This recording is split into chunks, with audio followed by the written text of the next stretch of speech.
से आप सब मस्त होंगे, ज़बरदस्त होंगे और अपने एग्ज़ाम की तैयारी ज़ोरों शोर से कर रहे होंगे। चलिए तो बिना किसी देर के अपने सेशन को शुरू करते हैं। जी हाँ, आज आपके कुछ इम्पोर्टेंट साइंस के क्वेश्चन होने वाले हैं, तो जुड़े रहिएगा आप एंड तक। ज़्यादा बड़ी वीडियो नहीं होने वाली हमारी। तो चलिए बिना किसी देरी के अपने सेशन को शुरू करते हैं। जैसे हमारी इंडियन आर्मी युद्ध होने से पहले अपनी तैयारी एकदम ओके रखती है, उसी प्रकार हमें भी अपनी तैयारी एग्ज़ाम से पहले ही अच्छी तरह से कर लेनी चाहिए, क्योंकि आग लगने पे कुआं नहीं खोदा जा सकता। मैं जो कह रहा हूँ उम्मीद है आपको अच्छे से समझ में आ रहा होगा। चलिए, तो ये हमारा पहला क्वेश्चन होने वाला है। निम्नलिखित में से किस तत्व की कमी से घेंगा होता है?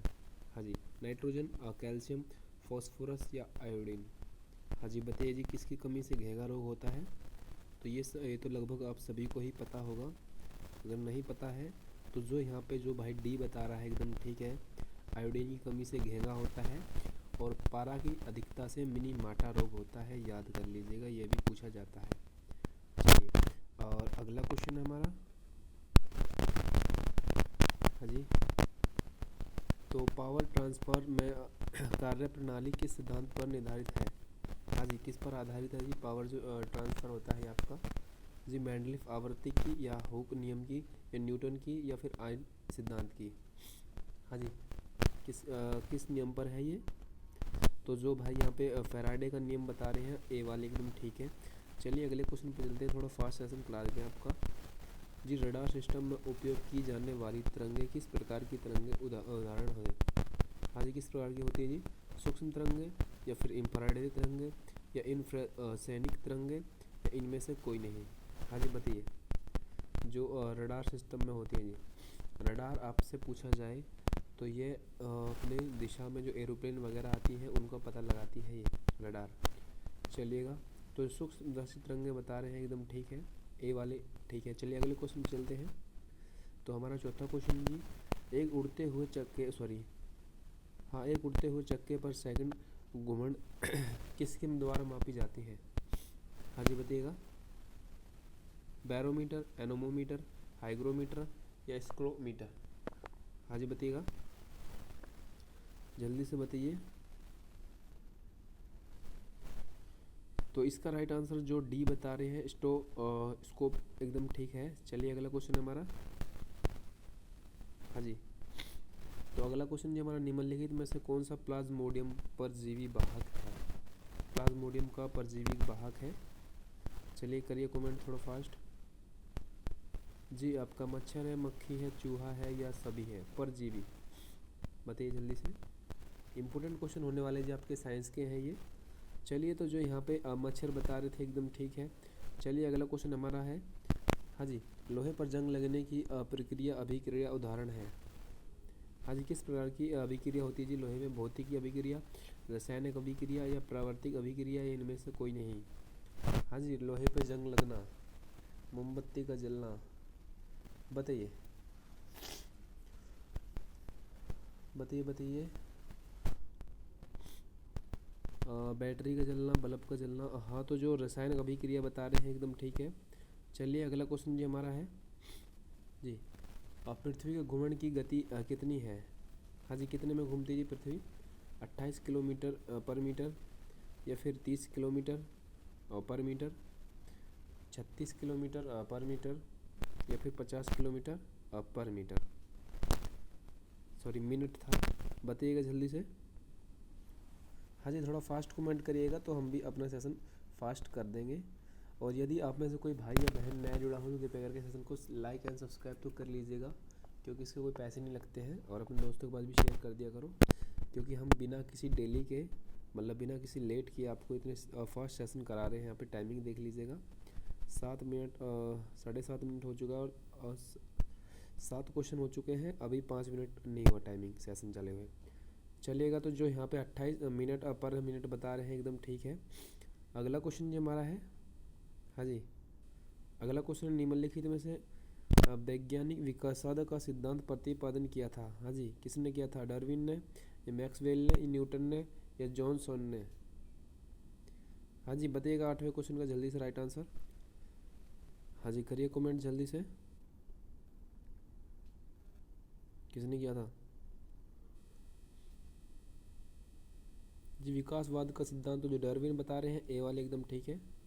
अगला क्वेश्चन जी हमारा है, चींटी के डंक में कौन सा अम्ल पाया जाता है? हाँ जी, ये इंपॉर्टेंट क्वेश्चन है।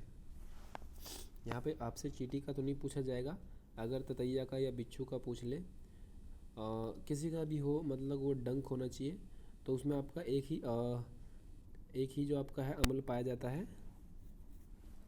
हाँ जी, और लैक्टिक अम्ल आप सभी को पता होगा, दूध में पाया जाता है, अगर नहीं पता तो देख लीजिएगा, ये टमाटर में पाया जाता है। और हाँ, जो सेट्रिक अम्ल बता रहे हैं, सॉरी सेट्रिक नहीं, ये मैथालिक अम्ल, मैथालिक अम्ल जो बता रहे हैं एकदम ठीक है। और इसका दूसरा नाम फॉर्मिक एसिड कहा जाता है, इसको फॉर्मिक एसिड, ठीक है। सेट्रिक तो आपका जो है ये सेट्रिक है, ये खट्टे फलों में पाया जाता है, संतरा आंवला वगैरह होता है सेट्रिक। और ओब्जेलिक जो आपका टमाटर में होता है, माफ़ करिएगा, ये आपका जो है ये फलों वाला है, ठीक है। चलिए अगला क्वेश्चन बताइएगा। हाँ जी, तो अगला क्वेश्चन जी है, जंग लगने पर लोहे का भार क्या परिवर्तन होता है जी? कम हो जाता है, बढ़ जाता है, समान रहता है, या इनमें से कोई नहीं? जंग लगने पर तो लोहे का भार जो है वह बढ़ जाता है, और जो अगर इसकी शुद्धता पूछी जाए तो उसकी शुद्धता घट जाती है, कम हो जाती है, ठीक है, क्योंकि जंग लग जाता है तो ख़राब हो जाता है आधा। चलिए बी एकदम ठीक था। अगला क्वेश्चन जी हमारा है जी, किस यंत्र द्वारा सूर्य ऊर्जा विद्युत ऊर्जा में रूपांतरित किया जाता है? सूर्य ऊर्जा को विद्युत ऊर्जा में बदला जाता है, ये तो सभी को ही पता होगा। हाँ जी, फोटोब्लेस्ट सेल्स, या डायनो सेल्स, या ट्राइस सेल्स, या गैल्वेनो सेल्स? हाँ जी बताइएगा जल्दी से, कंफ्यूज कर दिए ना, कोई बात नहीं। हाँ तो जो यहाँ पे आपके यहाँ पे जो सभी भाई ए बता रहे हैं जी, फोटो और वेटेक सेल्स जो बता रहे हैं एकदम ठीक है। चलिए अगले क्वेश्चन पे चलते हैं, 12वें क्वेश्चन पे जी। इंपॉर्टेंट क्वेश्चन होने वाले आपके साइंस के, हाँ जी एकदम लेवल के लेके आ रहे हैं, तो आप लोग एंड तक जुड़े रहिएगा सेशन में। तो यदि जिसने ईमानदारी से लाइक नहीं किया हो तो लाइक एंड सब्सक्राइब तो कर दीजिएगा, और शेयर करने के कोई पैसे नहीं लगते हैं, तो अपने दोस्तों के पास भी शेयर कर दिए, सिर्फ एक शेयर का बटन ही दबाना है, व्हाट्सएप पे हो जाएगा, ठीक है। चलिए तो अगला क्वेश्चन जी हमारा है, पृथ्वी के केंद्र में गुरुत्वाकर्षण का कारण त्वरण मान कितना होता है जी? जी कितना होता है? जी का मान पूछा है इसने, बताइए। 0 होता है, -1, या एक, या 9.8। तो यहाँ पे जो 0 बता रहे हैं एकदम ठीक है। चलिए अगला क्वेश्चन जी हमारा है, हाँ, कम ताप पर मापने का यंत्र को क्या कहा जाता है? हाँ जी, कम तापमान को मापने को जी, हाइग्रोमीटर, या फिर क्रोनोमीटर, या पायोमीटर, या टोकोमीटर? बताइए जल्दी से कमेंट करके। तो यहाँ पे जो क्रोनोमीटर बता रहे हैं एकदम ठीक है, और ताप तो आपको पता है थर्मामीटर से मापा जाता है ताप का। जी मनुष्य सुनने की क्षमता कितनी होती है? जी ये जो आपके नीचे ध्वनि की हर्ट्स दी गई हैं, इनमें से मनुष्य कौन सी सुनता है? 20 हर्ट्स से 20,000 हर्ट्स तक की, 20 हर्ट्स से, सॉरी यहाँ पे 2000 लिखा है, सॉरी, 20 हर्ट्स से 20,000 हर्ट्स तक की, या 20,000 से अधिक हर्ट्स सुनता है आदमी, या 200 हर्ट्स से 20,000 हर्ट्स तक की? चलिए बताइएगा, श्रव्य बोला है इसने, कौन सी सुनते हैं हम? और जो आपकी 20 हर्ट्स होती हैं, इससे जो कम होती है ये अवश्रव्य होती है, इनको सुन नहीं सकते हम। और जो 20,000 होती हैं ये होती प्राश्रव्य, जिसको हमारे कान के पर्दे फट जाएंगे। जो 20 से 20,000 बता रहे हैं वो एकदम, सॉरी 20 से 20,000 वाले एकदम ठीक है, बी वाले। चलिए अगला क्वेश्चन ये हमारा है, हाँ जी, यदि निर्वात लोहा, कागज, पत्थर और टुकड़े के एक साथ गिराया जाता है तो कौन पृथ्वी की सतह पर पहले गिरेगा? ये तो सभी को ही पता होगा। चलिए बताइए, लोहे और कागज और पत्थर को नीचे एक साथ गिराया जाता है, तो इनमें से कौन सबसे पहले नीचे गिरेगा पृथ्वी की सतह पर? ऑप्शन है आपके, लोहा, कागज, पत्थर, या एक साथ तीनों? तो जाहिर सी बात है, नहीं, ये क्या बोल दिया इसने, एक साथ तीनों कैसे गिर जाएंगे भाई? जी क्योंकि कागज़ तो हल्का होता है ना आपका, तो लोहा सबसे पहले गिरना चाहिए, ठीक है, लोहा इसका राइट आंसर हो जाएगा। चलिए अगला क्वेश्चन है निम्नलिखित में से कौन कांच का सबसे महत्वपूर्ण घटक है? जी, कांच का महत्वपूर्ण घटक कौन सा है? चलिए बताइएगा। हाँ जी, करिए कमेंट जल्दी से। कांच का क्रेविटस या फिर माइका या सिलिका या इनमें से कोई नहीं। तो जो यहाँ पे भाई सिलिका बता रहे हैं, एकदम ठीक है, सी वालों का राइट आंसर है। चलिए अगला क्वेश्चन क्या बोलता है, तो अगला बोल रहा है जी, पदार्थ का परमाणु सिद्धांत किस वैज्ञानिक ने दिया था? जी, किस वैज्ञानिक ने दिया था? जी, मैक्सवेल सेल ने या पास्कल ने या फिर जॉन डाल्टन ने या न्यूटन ने? ध्यान से पढ़िएगा जी, इंपॉर्टेंट क्वेश्चन ये वाला। वैसे है तो आपके सभी पर कर लीजिएगा, और एग्जामिनर का कोई भरोसा नहीं, कोई सभी क्वेश्चन डाल सकता है, क्योंकि यहाँ पे इम्पोर्टेंट ही लेके आए हैं आपके लिए। परमाणु का सिद्धांत बोल रहा है, तो जो डाल्टन बता रहे हैं एकदम ठीक है। जो पास्कल का पूछता तो आपका दाब हो जाता, न्यूटन का आप सभी को पता होगा बल है। चलिए अगला क्वेश्चन जी हमारा है जी, वांसिंग जो मशीन है किस सिद्धांत पर कार्य करती है? जी, अपकेंद्र पर, अभिकेंद्र पर और दोनों पर, इनमें से कोई नहीं। हाँ जी, वांसिंग की जो मशीन है। हाँ जी, करिए कमेंट जल्दी से, फास्ट नाउ, और एक बार लाइक कर दीजिएगा, इसमें कोई पैसे नहीं लगते, प्लीज़ प्लीज़ प्लीज़। हाँ चलो, तो जो यहाँ पे बता रहे हैं अपकेंद्रीय बल, एकदम ठीक है। मैं आपको टाइमिंग बताऊँ अगर आपको नहीं दिख रहा हो तो, यहाँ पे टाइमिंग देख लीजिएगा, रात के 3 बज चुके हैं, ठीक है, ऊपर 3:04 हो चुके हैं। अब बताइए क्या राय है आपकी?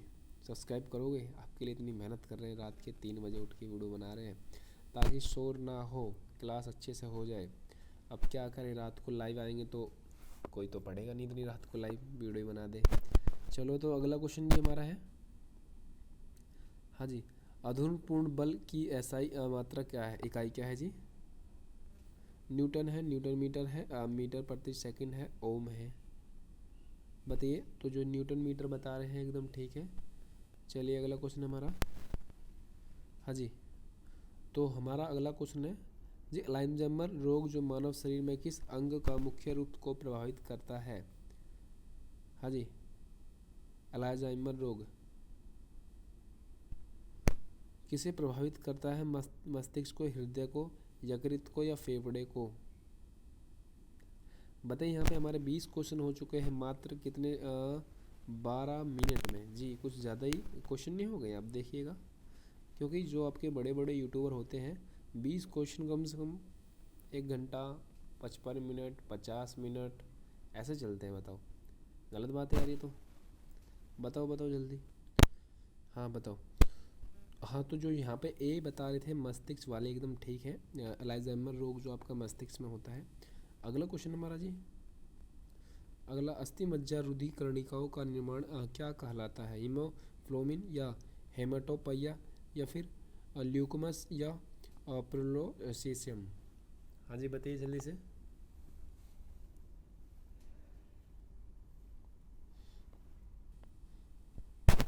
करिए कमेंट जल्दी से। तो जो हेमाटोफोर्सिस बता रहे हैं एकदम ठीक है। अगला क्वेश्चन है हमारा जी, फ्लोरोसेंस लैंप चेक उपयोग का मुख्य उद्देश्य क्या होता है जी? विद्युत धारा प्रवाह कम करना या विद्युत धारा प्रवाह बढ़ाना या प्रतिरोध कम करना या प्रतिरोध को बढ़ाना? चलो बताओ जल्दी से कमेंट करके। हाँ जी बताइए। जो फ्लोरोन सेंट होता है, ये लैंप क्या करता है? तो यहाँ पे विद्युत प्रवाह को कम करना होता है, ठीक है। चलिए अगला क्वेश्चन ये हमारा है, किस तत्व परमाणु क्रमांक बराबर लेकिन परमाणु भार भिन्न होता है, उस तत्व को क्या कहा जाता है जी? इनका जो परमाणु क्रमांक है ये तो बराबर होता है, लेकिन जो आपका परमाणु भार है, ये भार ये अलग होता है जी। बताइए क्या कहता है, क्या कहा जाता है इन्हें जी? समभारी का या फिर समस्थानिक या सम न्यूटनिक या इनमें से कोई नहीं? चलिए बताइएगा। हाँ जी, 23 क्वेश्चन हो चुके हैं आपके यहाँ पे, मात्र यहाँ तो 15 मिनट भी नहीं हुए अभी। चलिए बताइए जल्दी से, फास्ट कमेंट करिएगा। हाँ, तो समस्थानिक बता रहे हैं एकदम ठीक है, बी वाले। अगला क्वेश्चन जी हमारा है, निम्नलिखित में से किसके कारण उत्सर्जक जो आपका रेडियो एक्टिवता के दौरान नहीं होता है जी? किसके दौरान नहीं होता जी? अल्फा किरण के द्वारा, गामा या बीटा, या फिर कैथो किरण? चलिए बताइएगा। सबसे बेहतरीन क्षमता गामा, गामा सबसे ज़्यादा भेजती है। चलिए बताइए बताइए। सबसे हल्की होती है आपकी अल्फ़ा, फिर बीटा। तो यहाँ पे बात करें तो यहाँ पे राइट आंसर होने वाला आपका डी, कैथो किरण है, जो बता रहे हैं एकदम ठीक है। चलिए अगला क्वेश्चन जी हमारा है, हाँ जी, पीयूष ग्रंथि मानव शरीर में किस अंग में स्थित है? जी अगर मैं आपको बुक की सलाह दूँ तो आपको बुक पढ़नी चाहिए लूसेंट की, ठीक है। लूसेंट की 2 बुक आती हैं, एक तो आती है लूसेंट वन लाइनर, ठीक है, लूसेंट आती है एक वन लाइनर, और एक आती है एमसीक्यू वाली।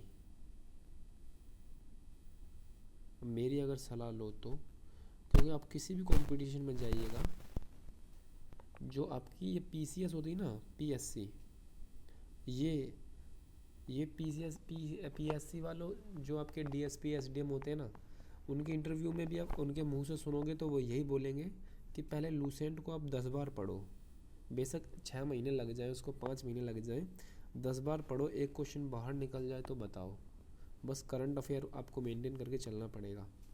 तो अब देखिएगा, आप सोचोगे कि उतने बड़े, वो तो बड़े एग्ज़ामों के लिए नहीं, वो सभी एग्ज़ामों के लिए है, बेशक एक भी क्वेश्चन आपका बाहर नहीं जाएगा।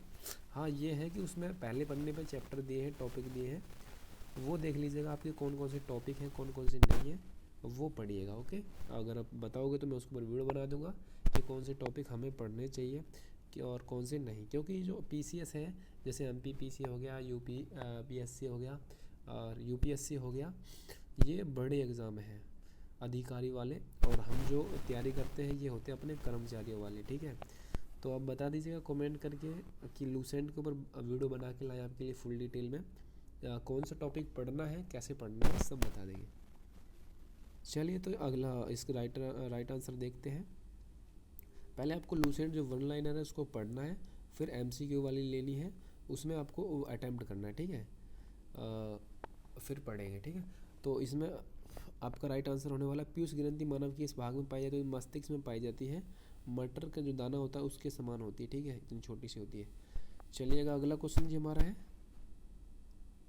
जी हमारे वायुमंडल में कार्बन डाइऑक्साइड लगभग कितनी मात्रा में है जी? कार्बन डाइऑक्साइड, ये भी क्वेश्चन अच्छा बनता है, ऑक्सीजन की पूछे तो सभी को पता होगा O2 है 21% है, और 78% आप सभी को पता होगा नाइट्रोजन है, ठीक है। हाँ तो इसके बताइएगा जी, हमारे वायुमंडल में कार्बन डाइऑक्साइड, भारी गैस कहते हैं इसको, भारी गैस। तो जो यहाँ पे बताने वाले हैं क्या, अब बी वाले एकदम ठीक है 0.03। अगला क्वेश्चन बताइएगा, निम्नलिखित में से कौन सी चूना के पत्थर को दूध कलर में देता है? जी चूना के पत्थर को दूध कलर दे देता है जी, हाइड्रोजन या कार्बन मोनो या कार्बन डाइऑक्साइड ऑक्सीजन? तो यहाँ पर जो कार्बन डाइऑक्साइड बता रहे हैं एकदम ठीक है, सी वाले। चलिए थोड़ा स्पीड बढ़ा लेते हैं, सेशन को ज़्यादा बड़ा नहीं करना है, ठीक है। चलिए तो अगला क्वेश्चन जी हमारा, ऑक्सीजन की खोज किसने की थी? बताइए जल्दी से, ऑक्सीजन की खोज किसने की थी? फास्ट इंपॉर्टेंट क्वेश्चन है, हाँ जी बताइएगा, ऑक्सीजन की खोज किसने की थी? तो यहाँ पे जो आपके, हाँ ए और बी बता रहे हैं, जो पिस्टल और कॉन्सील्ड बता रहे हैं एकदम ठीक है, तो इसका राइट आंसर डी जो भाई बता रहे हैं एकदम ठीक है। चलिए अगला क्वेश्चन हमारा जी, किसी ऊंची पर ऑक्सीजन की मात्रा न्यूनतम होती है जी, कितने पर जी होती है? मान लो कि हमें प्रॉब्लम होने लगती है सांस लेने में, 50 किलोमीटर, 80, 100, 120 किलोमीटर। पहाड़ों पर जाते हैं तो हमें थकान ज़्यादा महसूस होती है क्योंकि ऑक्सीजन नहीं मिलती हमें। तो यहाँ पे जो 120 किलोमीटर बता रहे हैं एकदम ठीक है। चलिए अगला क्वेश्चन हमारा, हमारे वायुमंडल में कितने भागों में बांटा गया जी वायुमंडल को पृथ्वी के? 3 में, 4 में, 5 में या 6 में? इंपॉर्टेंट क्वेश्चन है जी, ज़रा भी इसकी मत करिएगा, हल्के में मत लीजिएगा। ऐसे क्वेश्चनों के लिए हमारे चैनल को सब्सक्राइब तो कर दीजिएगा, ठीक है, कुछ नया सिखा देंगे आपको। तो 5 जो बता रहे हैं एकदम ठीक है। अगला क्वेश्चन ये हमारा है, निम्नलिखित में से कौन सा वायुमंडल में सबसे गर्म ताप है? सॉरी क्या बोला इसने, निम्नलिखित में से कौन सा वायुमंडल में सबसे गर्म परत है? कौन सी परत है जी? थर्मो स्टील है, या फिर मेसोस्फीरिया है, या फिर आइनोस्फीरिया है, या स्ट्रोस्फीरिया है? बताइए जल्दी से। तो यहाँ पे जो थर्मो सेफिरिया बता रहे हैं एकदम ठीक है, ए वाले। अगला क्वेश्चन क्या बोल रहा है? अगला है जी, वायुमंडल में उपस्थित सबसे हल्की गैस कौन सी है? तो सभी को ही पता होगा, गैस, सबसे हल्की गैस। नहीं, यहाँ पे तो ऑप्शन में मेरे हिसाब से गलत दे दिया है इन्होंने, है ना। सबसे हल्की गैस, क्योंकि जो आपका ये दे रखा है ये तो तत्व है। आपकी सबसे हल्की गैस होती है हीलियम, ठीक है, याद कर लीजिएगा। और जो यहाँ पे इसका राइट आंसर इसमें हाइड्रोजन दे रखा होगा, ये तत्व है, ठीक है। तत्व और तत्व और गैस में थोड़ा फ़र्क होता है, ठीक है। हाइड्रोजन सबसे हल्का तत्व है, इसको भविष्य का ईंधन कहा जाता है, आवारा तत्व भी कहा जाता है। धातुओं के बीच में एक उपधातु यही है, अधातु जिसे बोलते हैं।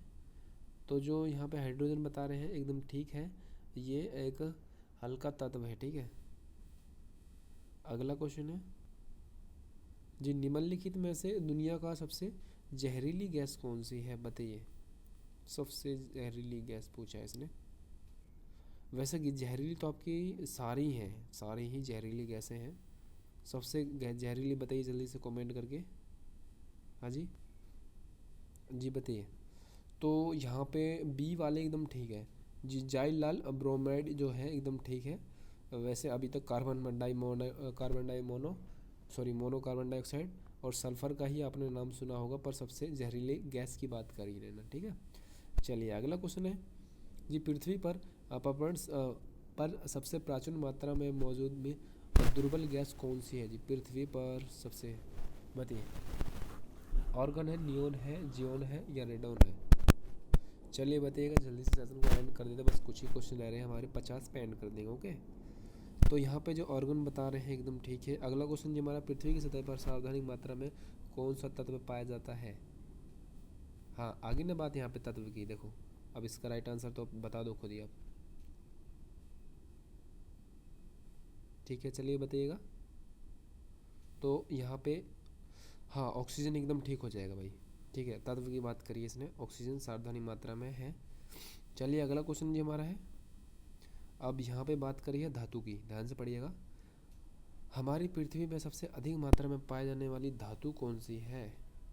धातु बताइए। लोहा, एल्युमिनियम, तांबा है, या जिंक है? दूसरे नंबर पे तो देखो लोहा है, ठीक है। अगर जो भाई लोहा बता रहा हो, ये दूसरे नंबर पे है।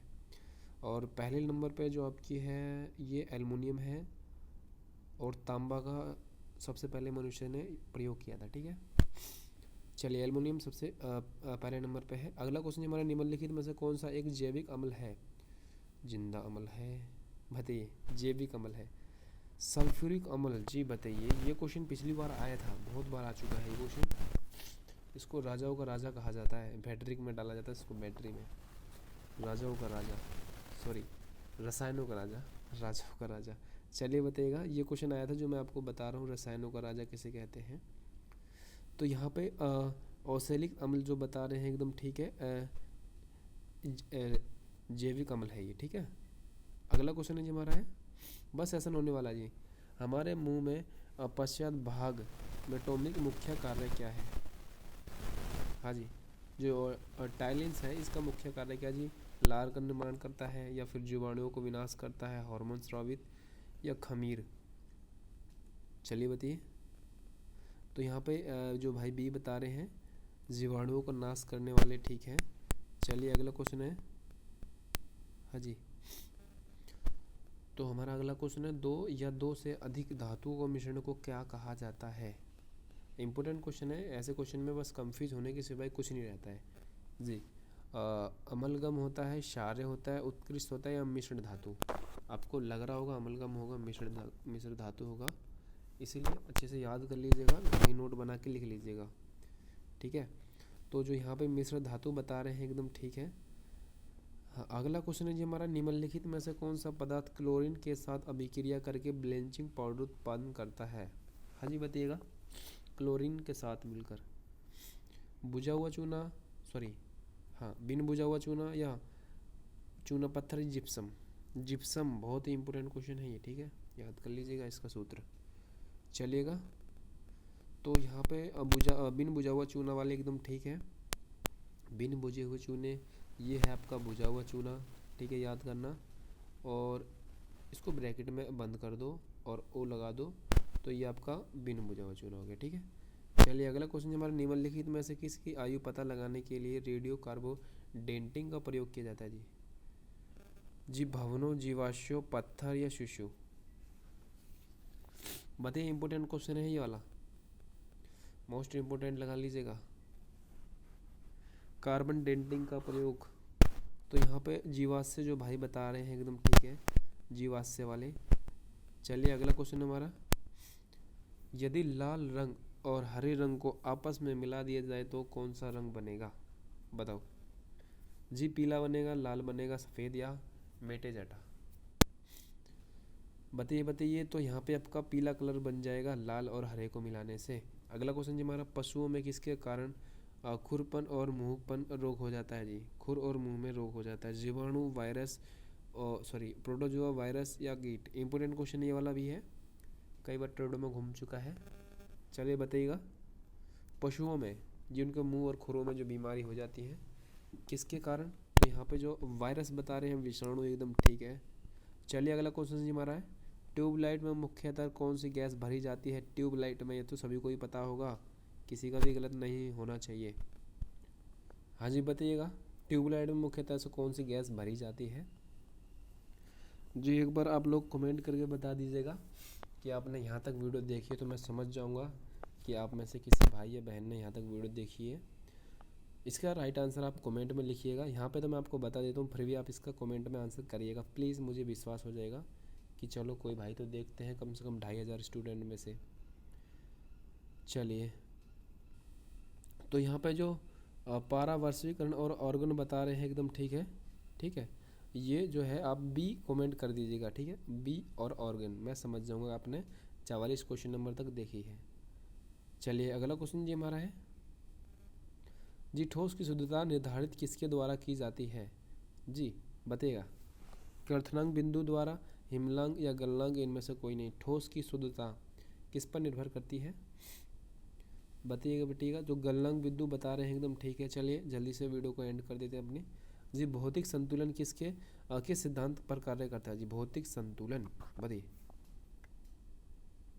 बताइए बताइए। तो संगीत के सिद्धांत पर, या फिर ऊर्जा के, या फिर संवेग के, या समांतर के? चलिए चलिए चलिए चलिए चलिए, बस 4 क्वेश्चन और। तो समानता के सिद्धांत जो बता रहे हैं एकदम ठीक है। ये क्वेश्चन देखिएगा, बहुत ही लल्लू सा क्वेश्चन है और पहले बहुत पूछा जाता था, खैर अब तो नहीं, ऑफलाइन पेपरों में आता था ये। निम्नलिखित में से किस धातु को आसानी से चाकू से काटा जा करके बताइएगा। जो इसको सभी को पता होगा, राइट आंसर आपका सोडियम है। तो जो सोडियम है, इसको किस पर्थ में रखा जाता है जी? किसके अंदर डुबा के रखाया जाता है? चलिए बताइएगा कमेंट करके, ठीक है, प्लीज़ कमेंट करके बताइएगा। मैं आपके कमेंट का इंतज़ार करूँगा और मैं रिप्लाई भी दूंगा, ठीक है, लाइक करूँगा मैं उसके कमेंट को। चलिए सोडियम एकदम ठीक है। अगला क्वेश्चन जी हमारा है जी, न्यूजीलैंड के अनुसार, हाँ न्यूजीलैंड के अनुसार उस समय प्रक्रिया में कुल कितने तत्व मौजूद थे? बताइए जी,